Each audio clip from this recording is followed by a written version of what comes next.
4ാം class വിദ്യാർത്ഥിനിക്ക് നേരെ നടന്ന ക്രൂരമായ ഗാർഹിക പീഡനത്തിന്റെ ഞെട്ടിക്കുന്ന വിവരങ്ങൾ പുറത്തു വന്നതിന് പിന്നാലെ കുട്ടിയുടെ പിതാവും രണ്ടാനമ്മയും പോലീസ് പിടിയിലായി.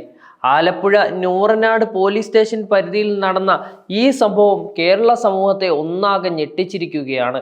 നൂറനാട് പോലീസ് കേസെടുത്തതിന് പിന്നാലെ ഒളിവിൽ പോയ പിതാവ് അൻസാറും രണ്ടാനമ്മ ഷെബീനയുമാണ് മണിക്കൂറുകൾ നീണ്ട പോലീസിന്റെ അന്വേഷണത്തിനൊടുവിൽ ഇപ്പോൾ പിടിയിലായിരിക്കുന്നത്.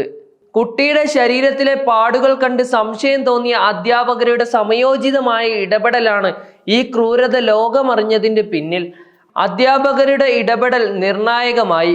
കഴിഞ്ഞ ദിവസം സ്കൂളിലെത്തിയ 4ാം ക്ലാസ്സുകാരിയുടെ ശരീരത്തിൽ പലയിടങ്ങളിലായി ചുവന്ന പാടുകളും മർദ്ദനത്തിന്റെ മറ്റ് ലക്ഷണങ്ങളും ശ്രദ്ധയിൽപ്പെട്ടതോടെയായിരുന്നു കഥയുടെ തുടക്കം.